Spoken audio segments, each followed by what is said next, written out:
Welcome to the Evolution Lab.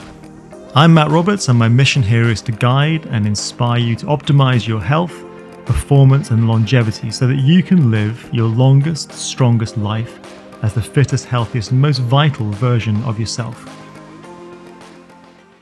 My guest today is Dr. Gareth Morris-Stiff. Gareth is a surgical oncologist with 32 years' experience, including specific expertise in cancers of the liver and the pancreas.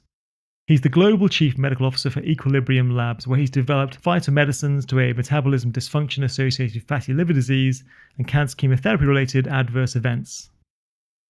He and his team assist our clients at Evolution using the latest FibroScan screening technology to determine liver health and function. In this episode, Gareth and I discuss the liver's critical role in detoxification and metabolism, the stages of liver disease, and the importance of early detection. We talk about how poor diet, excessive alcohol, and certain medications damage the liver, and the importance of maintaining a balanced diet and having regular liver checks. We also cover liver resection and transplantation, FibroScan technology and its benefits, the impact of medications on liver health, long COVID, and much, much more. So it gives me great pleasure to introduce to you Dr. Gareth Morris-Stiff. Okay, so Gareth, thank you so much for joining me today to chat about your real specialist area, which is, of course, the liver. Great to get your take on everything we need to know about really how it functions, what it does, why it's so important. But firstly, I want to know more about you, first of all. I know you've got this kind of long journey of having been from part of my family heritage from Wales. That's right. But now you practiced as a surgeon in Cleveland. That's So right. you've been in America for some time. How many years have you been in America for? It's been a while. Just over 10 years now. 10 years. Yeah. So you've been doing that, and now you're back, between here and the US, and you're not just doing work around surgery now. You're actually looking at other ways of healing livers in other kind of hands-off or scalpel-off ways as well, too, aren't you? Yeah, that's exactly right, Matt. I laid down my scalpel 5 years ago. I've been developing new cancer therapies, more recently therapies to help the liver heal, particularly in relation to fatty liver disease. Yes, that's right. Yeah, absolutely. Which is something which actually we're going to go through in great detail and understand really about what fatty liver disease actually is and what scarring of livers actually are and what that does as well. Because the liver is something which, frankly, we know it exists, we know it's there. Most have no idea what it does, other than normally it's linked into alcohol. That's kind of the association people have always with the liver. The negative effects, But what does the liver actually do for us? Well, the liver is a wonderful organ. Some people call it the general of the body. I see it more as a conductor because it regulates all the organs of the body. With a healthy liver, you have a healthy pancreas, healthy heart, healthy skin, hair, everything follows on, because of its role in detoxifying. That's a primary role I think we should concentrate on. But it also then regulates the sugars, the carbohydrates, the proteins. So because of everything you eat, everything you consume, even every drug you've ever taken, every tablet, every drink of water, and whatever's in the water, that'll all go to the liver and be detoxified. So that's its main role, is detoxification and then regulation of metabolism. It's an amazing thing, isn't it, where, in terms of, not that you do this at home, but if you're choosing one organ to make sure you have in your body, it's probably the liver you go for. Yes, the brain, clearly, yes, of course, the heart. But those are actually quite interesting in that, with the liver's interesting, if without the liver, you clearly wouldn't function at all. The brain can have moments where it has, it seizures, if the liver's in trouble, you're in trouble. The liver, is remarkable. If you look after it, it'll last you your whole life. It's not an organ that tends to fail unless it's insulted, or if you're unlucky and pick up some infliction, whether that's a cancer or a severe infection. It's very good at repairing itself under those good conditions. And that's a remarkable thing, is actually it's the only organ that does fully repair itself. Yes, As a surgeon, I could take half the liver away, and 6 months later, it had regrown. 6 months for half. It's half amazing a liver, speed of time, isn't it, actually? Yeah. And then in terms of how that regenerates, the regeneration now obviously depends upon what you put into the system as well. So if you're treating the body well, it regrows very well. That's right. We'll come back to then how you work with people now with the product that you're using as well as part of your practice now, which is a remarkable thing. We'll touch on that a bit later on. In terms of someone understanding what the liver stages are like in terms of being unhealthy, there are 4 stages of liver disease before you get to cirrhosis. That's right. And fibrosis happens at that last stage, or is it within No, stages? no. The initial healthy liver we call F0 or zero fibrosis. Then we have stages 1, 2, and 3. And stage 4 fibrosis is what we regard as cirrhosis. So it's five elements from normal to cirrhosis. That's for the fibrotic disease. And then if we're talking about fatty content of the liver, there are 4 stages then from 0 to 3. So three obviously being the worst, and in which case greater than 2/3 of the liver is replaced by fat. So Wow, that's a really enormous bad state number. to be in. Yeah. Yeah. When we get to that point then, so at that stage, I guess what people need to understand is we carry on maybe abusing our liver or ignoring our liver. What are the signs someone should be looking for symptomatically to understand there might be a problem here? Because obviously there's a whole range of things it affects. Yeah. If you're at stage 1, I'm guessing you probably haven't got many symptoms within that. What's the first signs or symptoms? What stage would that be? Well, that's the tricky thing, Matt. In the early stages, there are none, if any. This type of things, if you're very careful in eliciting the symptoms, maybe increased tiredness, lethargy, sometimes some mental slowing or brain fog people describe. But these can be associated These are regular with Monday morning after a 100 weekend. different things, 101 different things that could be responsible. So at this early stage, particularly with fatty liver disease, you can even go to stage 3 fatty liver disease without symptoms. When you start getting inflammation and fibrosis in the liver, that's when the blood tests start going off. So it takes usually, stage 1 or 2 fibrosis before the blood tests start being elevated. So commonly the AST and the ALT will go up. But until then, usually no symptoms. So AST, ALT, remind us what they are, and what they do, and why they are produced. Yeah, the ALT and AST are 2 important enzymes that are involved in detoxification in the liver. They're found within the liver cells.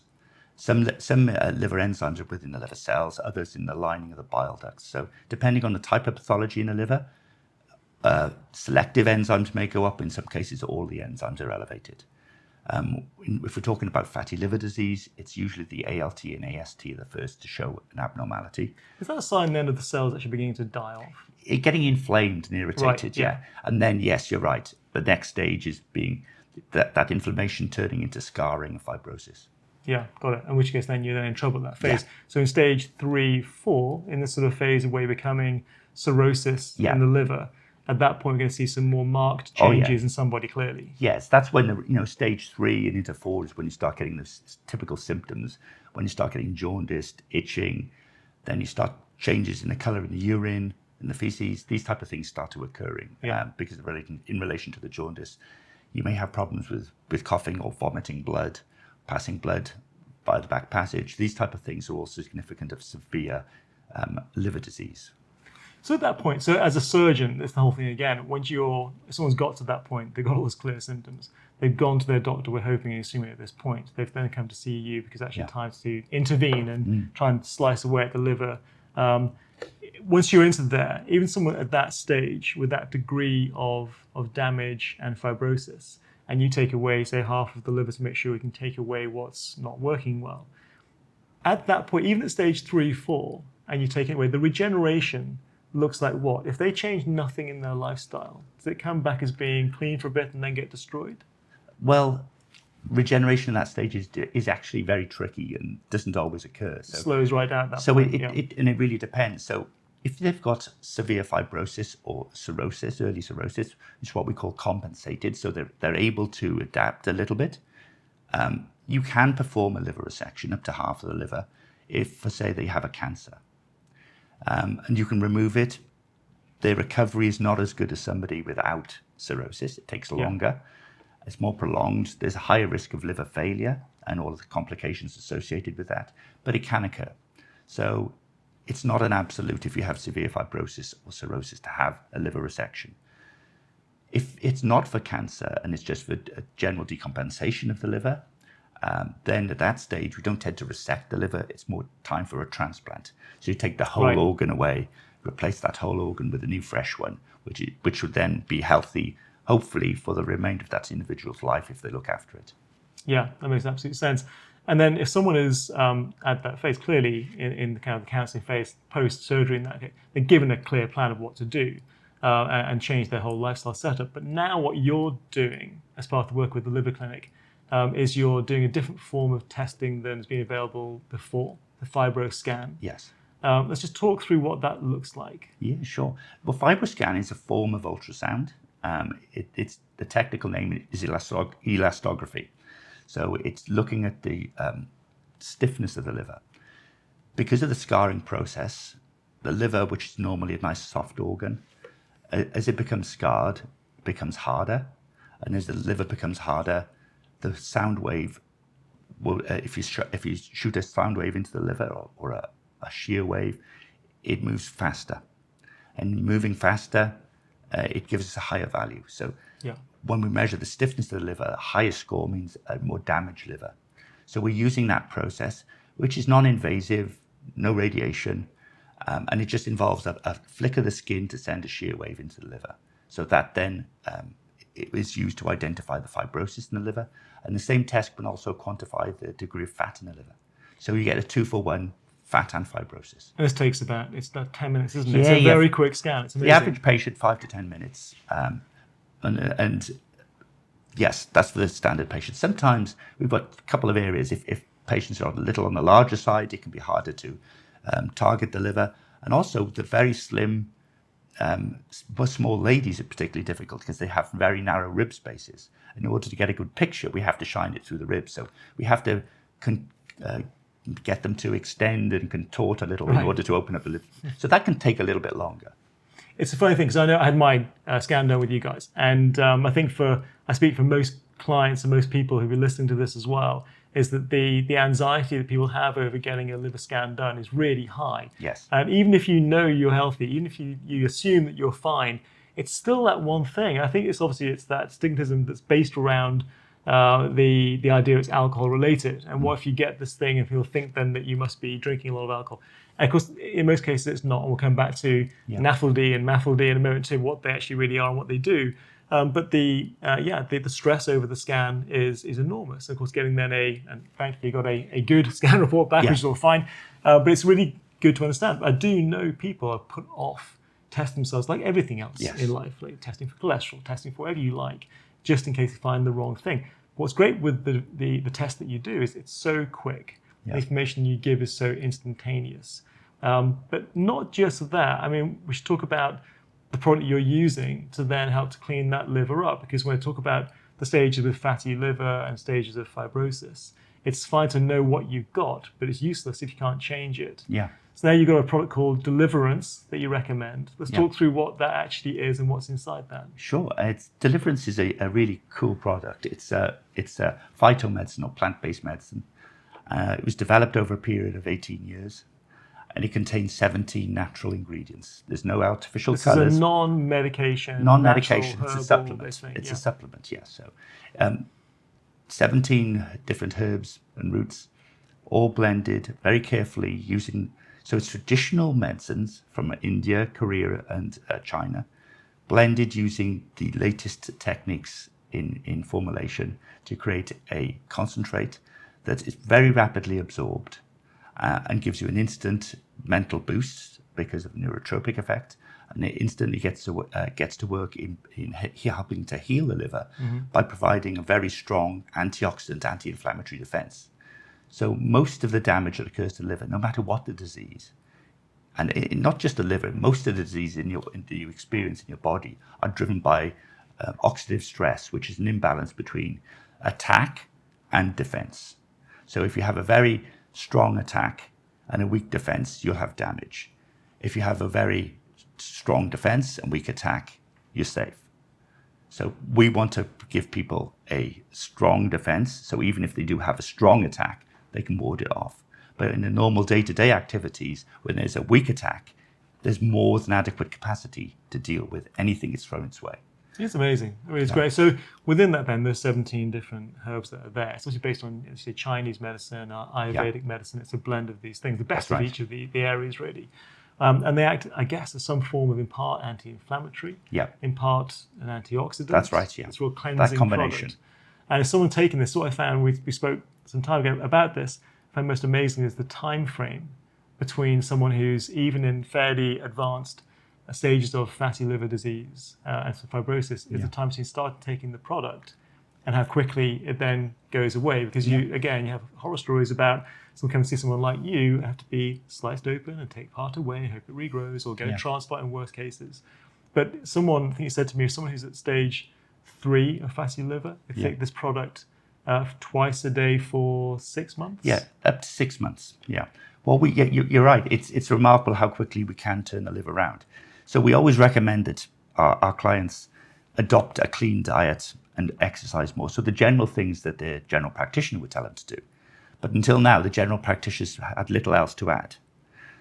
With our product, we can certainly... In terms of medications, there are no approved medications for early stage fatty liver disease or early stage fibrosis. Is that because they haven't found the right product? Yeah. Just that list. The research, all research has gone into this. There's been a lot of research. Many drugs have been trialed, and unfortunately, when it comes to the clinical trials, when carried out appropriately by scientific researchers on behalf of these drug companies, they fail to meet targets.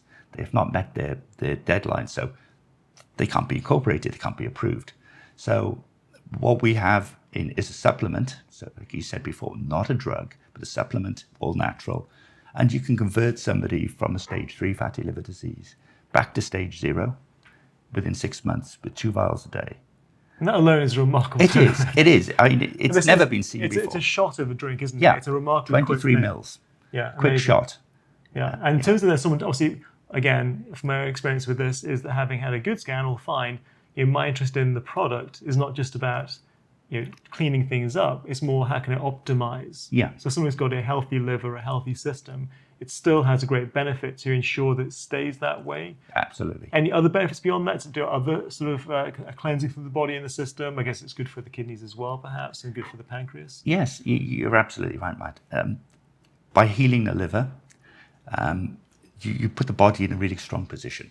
So what we've noticed is people's sugar function, the HbA1c drops, because in many cases, type 2 diabetes is believed to originate in the liver. It's an unhealthy liver and the metabolic syndrome, which is probably causing much of the diabetes that we see.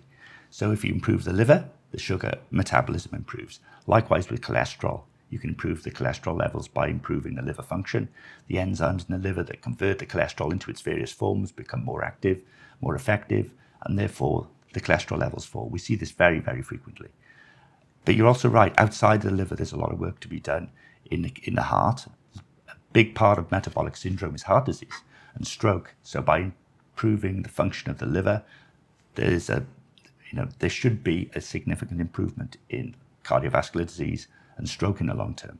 We haven't observed that yet because we haven't been using our product for long enough, but in theory that should be the case because we're improving the metabolic syndrome they're experiencing. It's amazing.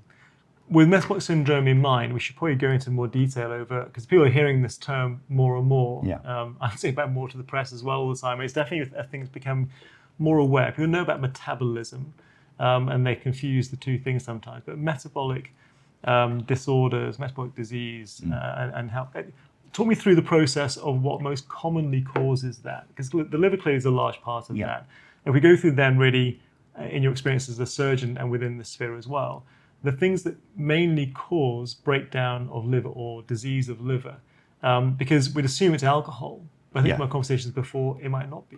Yeah, I mean, you're right. Most people, if you say you've got liver disease, you assume that they consume too much alcohol. Alcohol is certainly important, and overuse of alcohol is damaging to the liver, no doubt. But the biggest threat now is not alcohol, but poor diet. There's been a significant difference in the way that us in the West have consumed foods since the late 1970s, early 80s, when we were told that fat is bad, carbs are good. And if you look at plots of obesity from those times, it was almost a horizontal line, just a slight upturn. And it's now more of a vertical line. It's a very, very steep slope after that. And clearly, you do need fats. Fats are good in moderation. But we're consuming far too much carbohydrates and processed foods. And that's causing the obesity, the metabolic syndrome, the liver disease, the heart disease, the diabetes, everything that goes along with that package. It's poor diet. So if we can improve our diets by cutting out complex carbohydrates, and certainly too many complex carbohydrates, and eliminate all we can in processed foods, then the liver will be doing better and all the other organs will improve too. With the complex carbs in mind, is there because there's so much debate about quantities of carbs each day. Yeah. You have everyone from going from sort of a keto type approach to being almost zero through to being high carb diets and caveman diets. Is there a sort of a quantity that you think maybe is a sweet spot? It might not be an easy question to answer, but is it 100 grams a day? Is it 150 grams a day? Is it person specific? I guess it is, based on their liver function and their pancreatic function as well. Yeah, I mean, I'm not going to give you a number. And the reason being is that there's quite a lot of data to say that there are very different types. There are several different body types, and those different body types have different metabolic needs and drives. And so it's not something you can say, this is a number that's applied to everyone. And I think there are a number of different classifications and different apps you can use to identify your body type. And I think it's better to use that and have professional assessment by a nutritionist, by expert physiologists to tell you what body type you have, and then drive your diet based on that. Personally, I believe everything in moderation. So good protein, good carbohydrates, a little bit of alcohol, all of that's good for you. I don't believe in alcohol is something that's it's demonized by some. Alcohol is often consumed when in moderation. It's usually part of a social group, and if you're drinking alcohol in a social group, it's the networking, being with friends, the endorphins that are released, the feeling of goodness. We are humans, we're social animals.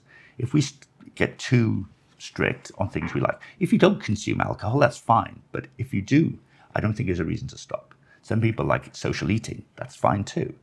It's just moderation. The burning question here, I know is going to be coming through people listening to this, is how much, that question in terms of alcohol. It's always, again, everyone's going to be very different. But I was listening recently to another podcast actually, and it was making the statement that someone considered from this perspective of metabolic syndrome and from a liver perspective that a high level drinker now would be sitting around about 10, 12 units per week, which I think that historically that would be seen as being probably low to moderate, very normal. So to move the bar downwards somewhat, and the idea that this alcohol conversion into being just the pure alcohol content for the liver itself, there's no obvious physical upside, it's all downside. But your point really is that there's obviously a psychological benefit which has other benefits to us overall.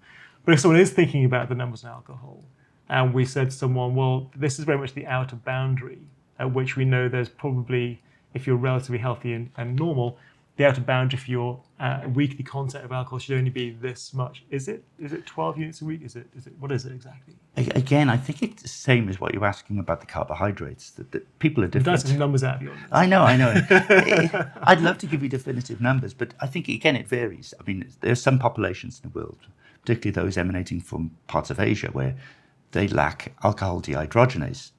They're terrible at metabolizing alcohol, so their limits are very different than a seasoned Bavarian, maybe, who drinks many pints of beer every day.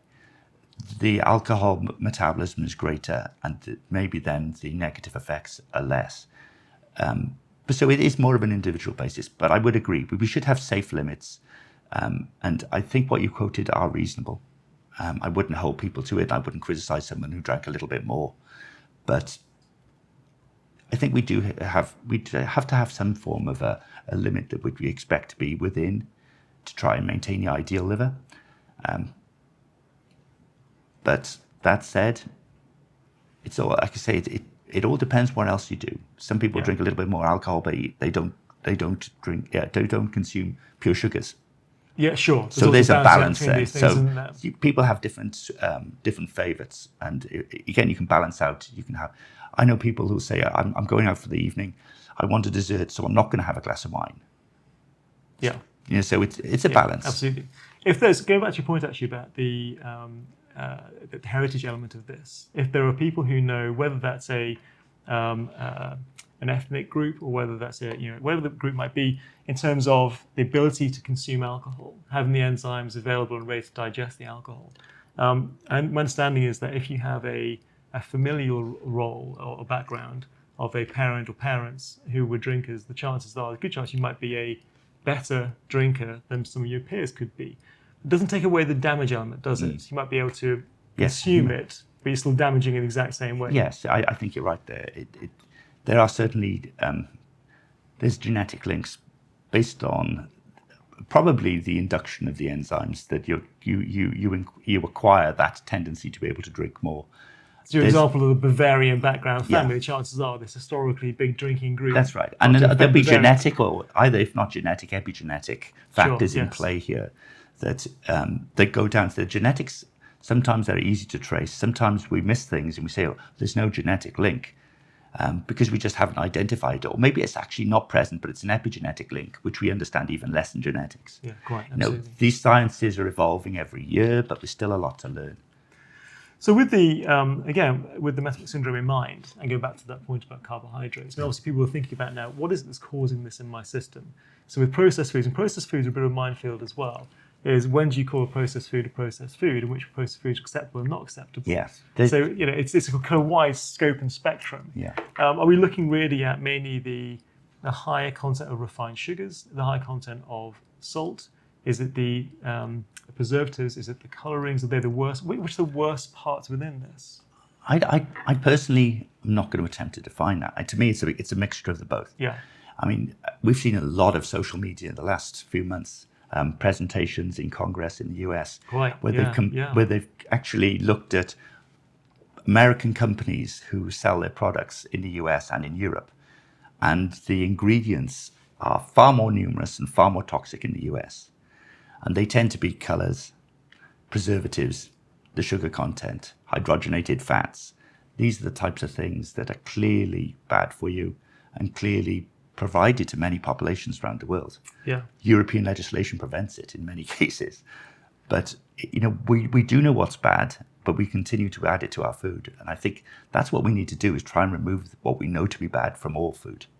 So that's a good point there. So if we're looking at someone's daily diet and weekly diet, I suppose in terms of how they should view what they consume, what they eat, sourcing the produce is the key thing, isn't it, really? You've got to make sure food actually looks like the food it's supposed to be. Absolutely. So a chicken should look like it's a piece of chicken and so on. Hopefully a happy chicken as well. So it needs to be things which we recognise, and we have to get that right mix and blend of different types of plant-based foods to make sure that, again, they're sourced well and the variety in there, but it's not being given that processing. This, obviously, the answer people have with this is it just takes too long. I haven't got time. I haven't got that capability. But we kind of have to. Yes.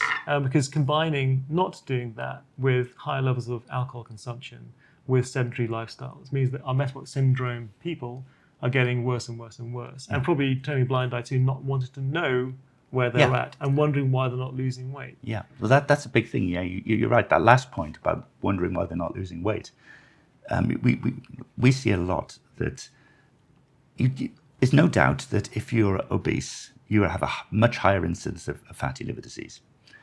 But half the people with metabolic multiple metabolic dysfunction associated fatty liver disease a normal BMI. Right, yes. So the young people fundamentally look healthy. They look healthy, they go to the gym, they'll exercise for an hour, but then on the way home, they'll pick up processed foods and they'll eat late, they won't metabolize correctly. And so they're actually probably more than undoing the goodness they've done through the hour in the gym by consuming that food. The quality of the food and the time of day they're eating it. That's another very important thing, is when you're eating your food. Yeah. Yeah, I mean, you have to give your body time to digest it and process it properly. If you eat it too late, you're not going to process it, and it's far more likely to have a negative effect on your lifestyle. That's a really good point. So if someone's thinking about that, then what's the optimum time or the latest time which you should be eating in the evening? Well, a lot of people say around 6 o'clock. So quite early for most people, really. Yeah, that's right. So a lot of people who have busy lifestyles would say, well, I don't even finish work until then. I'm still busy in the office. Well, that's fine. I mean, in my life as a surgeon, I was frequently coming home at 8 o'clock and I was eating out of hours.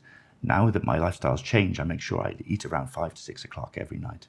I want to give my body time to digest the food optimally. Does that then give the rise to the idea that maybe going for that sort of timed eating, having some fasting approach to the day, 16-8 type thing, is beneficial for the liver? Yes, I think so. It's very worthwhile doing. So it's interesting. Okay. Yeah, that intermittent fasting, has been long talked about in terms of a good way of regulating your diet and helping to aid weight loss. And I think that is the case.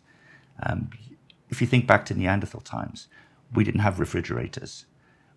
The Neanderthal would go out, he'd see some berries, he'd pick some berries, he'd nibble some berries, find some hazelnuts, eat those. If he was lucky, they'd slay a mammoth, and that would last them a long time, but make their clothes and their food. But it was hunter-gatherer. They saw something, they took it, they ate it. If they could store it, they probably did. We don't know for sure, but probably did store things when they could. And certainly as we evolved, we got great techniques for preserving, using various salt, vinegars, cold. And so we can regulate our diet. But we weren't certainly eating 3 meals a day. Yeah. So really then it's a matter of frequency of eating as much as anything else. Yes, that's what I believe, Matt. We talked earlier about the liver and its regenerative powers. The liver's really good if you have a single insult in recovering, whether it's an operation or whether it's sepsis. As long as you support the liver through it, you can do well. What the liver doesn't like is constantly being knocked. So if you're putting a stress on the liver multiple times a day, it's just not getting that time to sleep and recover. It's always on the go. And I think that's then causing more of the inflammation and the damage and then subsequently the scarring. It's an area that actually people really struggle with, and we often struggle with trying to prescribe eating programs for people. With these sort of things in mind, it's good to know more about it, even more now as well, is getting the process of how they work their day well, optimizing when to eat, around when to exercise, around when to sleep. So many layers of what we can try and do to perfect someone's routine. But I think it's quite critical to understand that if you are consistently overstressing the liver, and again, not just through alcohol, but actually the frequency of eating even as well. But the type of what you're frequently eating is as if not more important. So good for people to understand this frequency being 3-4 meals a day, or snacking in between as well, taking on protein bars.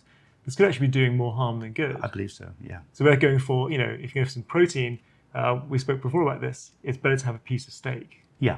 Get some great, fresh happy Quality chicken, get some really good fish, and all those things that are there. We know as well that I'm really not anti-vegan eating in any way, shape, or form, but vegan eating is really hard to get what we need to get in from a protein point of view. Yeah. So you've got to make sure you're getting all those other sources in there. That's right. Well, we come across clients who say, I've been a vegetarian for 20 years.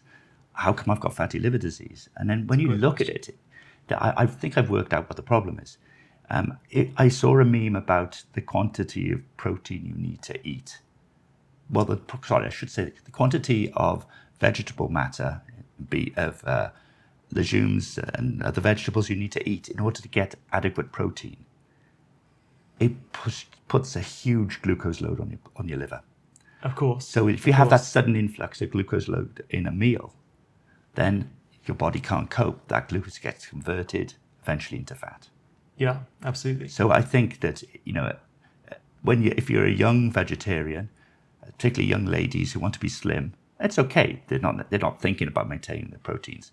But if you're trying to maintain your protein level, as you get older, it gets harder. You have to take even more vegetable matter on board to maintain protein levels. That just gets deposited. So we do see a number of people with long-term vegetarians with fatty liver disease. So it's not an absolute that fat's bad, vegetarianism is good. Interesting. It's fascinating. I know I tried all these things I try out on myself, basically. Yeah. And so some years ago, I tried being a vegan for about, about a year and a half. It's probably about a month and a half, actually, in reality. And at first, I thought, this is great. I feel really amazing. I think it was a series on called Game Changer, or a documentary called Game Changer. And it was about people taking on vegan eating to become mega athlete and so on. And every guy did it because there's a whole kind of performance element increase there was across various ways and types that was upside. So I tried it. In the first 2-3 weeks, my measures were very much, could I run the same distance in the same time? Could I lift the same in the gym with the same loading, same exercises? After 2-3 weeks, I thought, I feel really great. This is really good. I'm being really good to myself. I realized after about a month, what we're doing is just carb loading. I mean, actually, the metric was so completely different to my normal eating. Of course, I've energized for a bit and then get a crash. And I felt energized again for a bit. So yes, it was running great. But after a few weeks, it became much more difficult to get in the quantity of protein I needed without being bored out of my mind, preparing the food I needed to be vegan-based. And again, I'm not anti-vegan at all. It's just incredibly difficult. Yeah, and so it's a challenge. It's a huge challenge. If you've got a great chef, that's fantastic. If you're on your own trying to do it and try to feed some kids as well, it's particularly difficult. So it's good to know that we should look at a broader way of looking at diet. It's not just that one size fits all, but certainly trying to get into a type like vegan eating or Exactly. vegetarian is I'm going to throw another one at you now, is the circadian rhythm. Sure, yes. Which we don't take into consideration with our eating habits, which maybe we should, because so many things are based on time of day. So some of us may have a particular time of day that's better than others for eating. So some of us should have a main meal at 6 o'clock in the evening. Others, it may be in the afternoon. Some could be later, possibly. But that's another thing to really consider in the future. And I know some scientists who are starting to work in that area in terms of sports, athletics, and also in also my cancer interest in when's the best time to have chemotherapy. It's not necessarily in the morning or afternoon as the hospital tells you. You may be in the middle of the night might be better for you. So oh, wow, really? I'm sure that applies to diet too. So it's interesting for the future.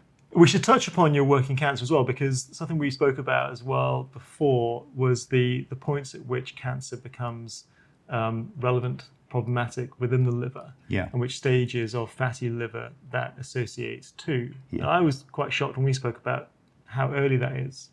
So what's the point at which someone starts to, you see cases of people coming to you who've got cancer at relatively low fatty liver stages? That's right.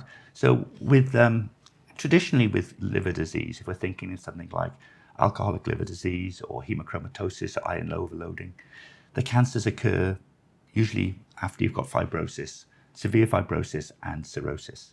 So they're not early on, they're the later stages. But with fatty liver disease, you can start to have inflammation early. So even when you have stage F1, early fibrosis, or stage 2, you could start seeing cancers popping up at that stage. Wow. So that means that once you have that background fat in the liver and it starts to become inflamed, then a cancer risk commences. So it's a much earlier. And these are primary cancers? These are primary cancers, yeah. So there are two types of cancer, primary and secondary.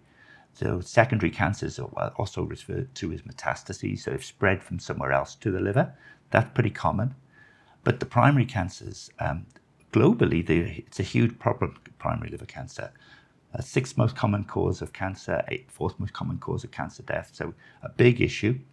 And remarkably, these are on the increase. And I believe generally fatty liver disease-driven cancers. So in the US at the moment, primary liver cancer is the fastest growing cancer in both males and females. Off the back of mainly the rise in obesity levels at the same time. So they're all linked. It goes hand in hand, doesn't it? That's right. Other cancers are also linked to obesity and to metabolic syndrome, but I think from the liver perspective, the primary liver cancer is definitely one that we're seeing more. Let's talk about things that people do to themselves on a regular basis outside of the alcohol, because obviously it's just not, everything goes to the liver, as you said before. So it's what we eat, it's what we drink, but it's what we take as well. And the increased numbers of medications that we consume that we see as being normal, almost day-to-day medications. So painkillers, paracetamol, anti-inflammatories, more recently Ozempic and Wegovy and Mounjaro. The impact of those things, I guess there's, in some cases, positive, some negatives. Let's go through maybe the common garden ones. I mean, someone taking their regular, I've got a sore back, a painkiller each day. How much damage does that cause to the liver? I think it's difficult to quantify on the individual basis, what a single paracetamol does. There is some data to suggest that a paracetamol is more dangerous than consuming alcohol on single level. I'd like to just touch on one other medication you didn't mention is statins, that a lot of people take to lower the cholesterol. I think there's a difference between taking statins for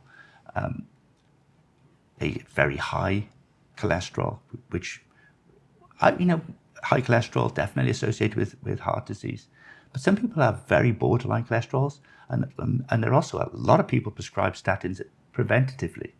Well, that's happening more and more. Yeah. I'm hearing that from a lot of people coming through the clubs where they're saying, my doctor's saying at a low level, to take that on the just-in-case preventative basis. Well, that's clearly not a good idea. No, the statins certainly cause fibrosis. They do, specifically cause fibrosis. They cause fibrosis in the liver, and we've scanned a lot of people on long-term statins. One gentleman we scanned, been on statins for 26 years. He had a heart attack in his 30s. Now, mature gentleman, tested twice a year with his liver function tests always normal, never once had a blip. But he had fibrosis on his FibroScan. Wow. So his cholesterol scores in that case, what would they have been when he's being tested? If he's very normal in his blood testing? Yeah, his cholesterol scores were in the normal range. Regular So level. it was doing its job. Yes, of course. But so plus side low in cholesterol, negative, it was causing scarring in the liver. Wow. So you've got to be careful. I mean, there are no drugs that are side effect free. It's a matter of balancing them up. So I think if you've got bad cholesterol, you've had a heart attack in your 30s, take it seriously. Of course. But then having a routine liver scan in order to identify problems, and then you think, okay, right now he's now 30s, say he's mid-30s, he's now in his early 60s. Does he still really need it? Because his lifestyle then may be very different to what it is now. So that's a good point. So what would define someone being in a situation that 10 years down the line, they're thinking, should I take these, not take these? How would they know? What would the test be? Who's going to say, you should stop now? What's the way to go about that? Well, that's the thing is the way the farmer is. We don't like to stop drugs. Once we started, they're for life. It's a bit, it's really think about the Christmas advert. A puppy's not for Christmas, it's for life. Yeah, that's certainly the way it is for pharma drugs. It's there for good. But I think that, people do change for the good. And I think that there's always room for assessing the liver, looking for the fibrosis. If it's present, then you should really think about coming off it.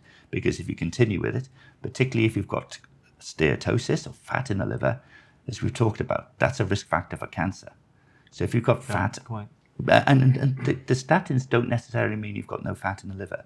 They can lower the fat in the blood, but it's not removing the fat from the liver. So you can have those deposits of fat in the liver, which remain. Got it. And become inflamed, fibrosis, cancer risk. Wow, amazing. So if someone's looking then at what they're taking, if they are taking painkillers, anti-inflammatories, are these cases saying, do you really need these? Yeah. Because clearly these are going to cause some form of damage. More recently, GLP-1s. Yes. So semaglutides, known as Wegovy and Ozempic and Mounjaro, slightly different Mounjaro, but similar sort of concept and principle. Obviously, these are being highly used, highly sought after. Massive company now. It's amazing. Yes.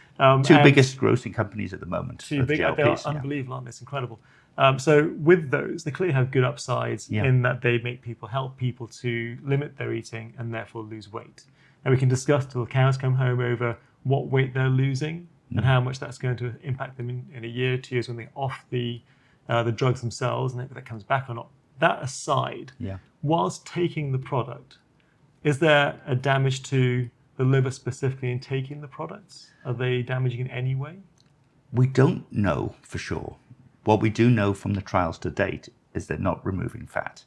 There are several studies still ongoing. From the liver itself? Yeah, they're not removing the fat to date. None of the studies have been positive. They've been partially. So some of the studies show a slight improvement, some improvement in the fat or some improvement in the fibrosis, but not a global benefit. So nothing has been approved for that indication. More studies are ongoing. If someone is taking them, obviously they're consuming less food and less alcohol too, actually, frankly. They might be exercising less, weirdly enough, because it actually puts people off exercise, so tired by not eating as much. There's been a study by, I forget, it's Massachusetts somewhere recently, saying that by taking it, you actually just don't feel like exercising. I didn't know that. Too knackered, frankly. So, but it's obviously acts on an anti-inflammatory basis by not consuming as much. So on that basis, there could be some positive for, as before, we said with the timing of eating, less going in, less stress to the liver on that angle. But is that just completely overtaken by the other things it might cause? Again, it's a matter of balance. I mean, some people swear by them and they say that I did great, but I have come across a lot of people who are unable to tolerate them. Yeah. Certainly things like pancreatitis, when you increase the dose, there's a very different dosing between GLP-1s in diabetes and GLP-1s in obesity, stroke, fatty liver disease. In dose per unit or in frequency? Well, in the dose per unit. So it can be fourfold increase. Oh wow, really? So it's a big number. There's a big change for certain GLP-1s. So it's a big difference. And so pancreatitis, ileus, or slow bowel, that's another big problem. And with the slow bowel, there's a theoretical, if not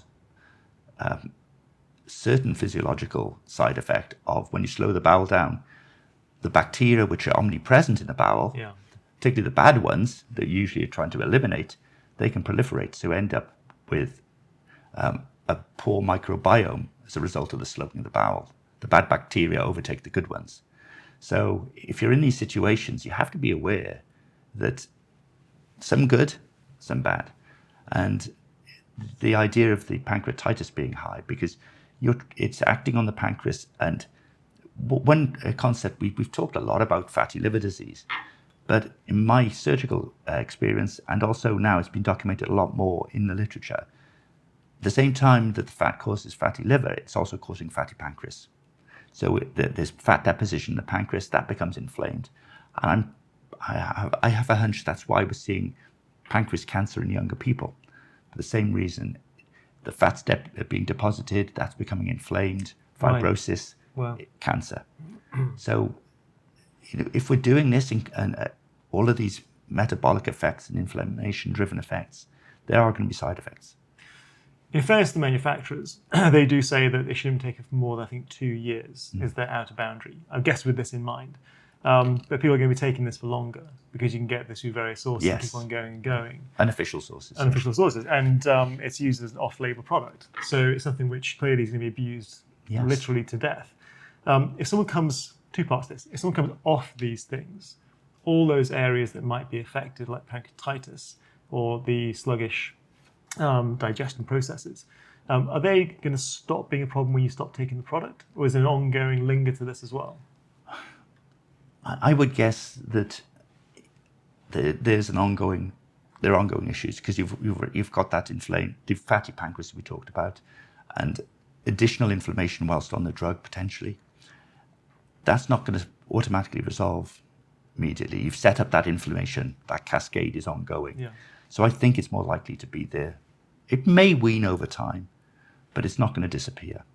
Time being, how long do you think? 6 months, a year? I don't know yet. We don't have the data. It's too soon to say. I mean, they're not officially approved for this indication. No, that's exactly it. You know, for the weight loss, yes, they're a couple of the drugs are officially approved for weight loss, not the whole family. Yeah. So a lot of people will be taking drugs which are not approved, and those which are approved, we haven't got that long-term follow-up data. But in terms of the slow bowel, once we've got that, the poor bacteria colonizing, they don't just go away. They're happy. They're over-proliferating, and the damage that they cause to the native microbiome, you'll have to really work hard at that to replenish, to rebuild, the good, or worst case, we're going to give you antibiotics to try and go well, against it, which causes its own problem again afterwards. Yeah, I would probably say that you need to speak to somebody with a more open state of mind. So rather than using antibiotics, I tend to use pre and probiotics to try and drive change rather than wiping out. No, but that's what I mean. But sometimes you have to. Given those things, sometimes you have to. Yeah, it's going to cause other problems then beyond, and poor digestion beyond that as well, and all issues with SIBO created potentially down the line. Is there, of the GLP-1s, not that you're an advert for these things, but is there one that's better than the other? I mean, Mounjaro is the one that's the newest kid in the block. Yeah. Seems to apparently be better, but is there any evidence to that we know about, or not really? Not in terms of the fatty liver. No. Question. No, I don't think any of them doing the same general process. Same general process, and there will be some benefits and some negatives too, I'm sure. Yeah. If someone's been ill recently, there were certain things. I know things like mono obviously directly impact on the liver. There are other conditions people have picked up, viruses. We could touch on to COVID with this as well, that would specifically cause a problem with the liver. They should be thinking, I should get a scan done. Yeah, well, the company conducted a study during COVID, and it was amazing that there was a lot of inflammation going on. We were measuring glutathione levels and neutrophil activation as part of the study. And it was very clear that people who had been vaccinated had a significant amount of inflammation in their livers. So those that had been vaccinated as opposed to those that had not been vaccinated? Yeah, certainly people who had COVID and recovered from COVID seemed to have a less of a problem than those who'd been vaccinated. Within that data of those that were vaccinated, was there one type of vaccine that was showing that more than others? We didn't go into that level of analysis. I know. We just didn't empower it for that. We weren't expecting to see that. The generalized approach of all of it. But you could tell that people had been vaccinated by the profile. Wow. And then we validated it against the history and found it to be true. So there's definitely some chronic inflammation process. And I guess that fits with the long COVID. Entirely. So we're picking that long COVID up in the liver. So I think if you've got long COVID and you've got ongoing symptoms a long time after your vaccinations, then assessing the liver may not be a bad thing to do, because if there is an ongoing inflammatory process, it's probably worth identifying and trying to address. Well, what's good with that is in mind is then, of course, again, information is one thing, but the solution is quite another. Yeah. So with those things in mind, the product deliverance Yeah. will help with all those people to try and clean those things up and take the waste. If someone's had the COVID vaccine, deliverance actually would make great sense to try and clean things up. Theoretically, yes. It's not an area we've officially studied. It's something we have planned is to look at long COVID and see if we can resolve some of those ongoing issues with deliverance. And certainly those, even if they've had the vaccine or haven't got long COVID, might be concerned about the effects of the vaccine. They may benefit from it. But I know, in all openness, we haven't studied that formally yet. Part of ongoing work. I'm going to make an assumption for you that it definitely does work. So that's good news. That's great. Well, it's good to know, though. The thing is that because genuinely people are concerned about it and are suffering with certain symptoms that are random symptoms, if this has a way of just beginning to clean things up, even if it's a maybe, frankly, there's no downside to it. So why not? I think the theory is absolutely sound. You've got inflammation. We provide a very strong antioxidant, anti-inflammatory. It should help. Yeah. Gareth, where can people get hold of you? It's great to have the information here, but you're a tremendously busy individual, but you're doing great work now with your team with the liver clinic and beyond that as well. How can people get hold of you? Are you working with us, obviously, at my Evolution Clubs? Absolutely. We're doing scanning days in there, and you're working with us on that, which is terrific. But where else are you available? Well, our other base in London is at John Bell and Croydon, and appointments can be booked at John Bell and Croydon. Also directly from our website, loveyourliver.com. If you go to the website, there's options there for several different scanning centres around London. We're looking to evolve, a bit like your Evolution. We're evolving around the country, growing, and I hope to have a number of other centres around the UK by the end of the year. We're also expanding in the US. So watch this space, lots of growth. We want to scan as many people as we can, because scanning is an opportunity to prevent. If we can identify a problem early, we have an intervention which can change the course of the disease. So, we want to scan as many people and help as many people as we can. Gareth, it's tremendous. Thank you for your time. It's been a pleasure talking with you, as always. And of course, we're working more with you as we are going forwards as well. But it's been terrific. So thank you again. Thank you very much, Matt. Thank you for joining us today in the Evolution Lab. I hope you're able to take some great information and inspiration from our discussion.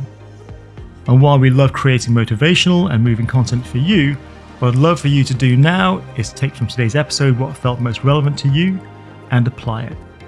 And if you need help with that, or simply want to let me know what you thought of the show, please do reach out. You can connect with me and my team on social media simply by searching for my name or the handles at Matt Roberts Evolution or at Matt Roberts PT.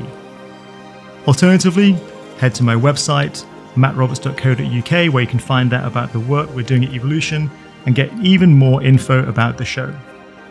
If you found this episode valuable, I'd really appreciate it if you can take a moment to subscribe and let us know what you think about the show. Your support means we can reach even more people, change more lives, and reach even higher highs. Thank you so much again for taking the time to tune in today. Until the next time, I'm Matt Roberts, and this has been the Evolution Lab.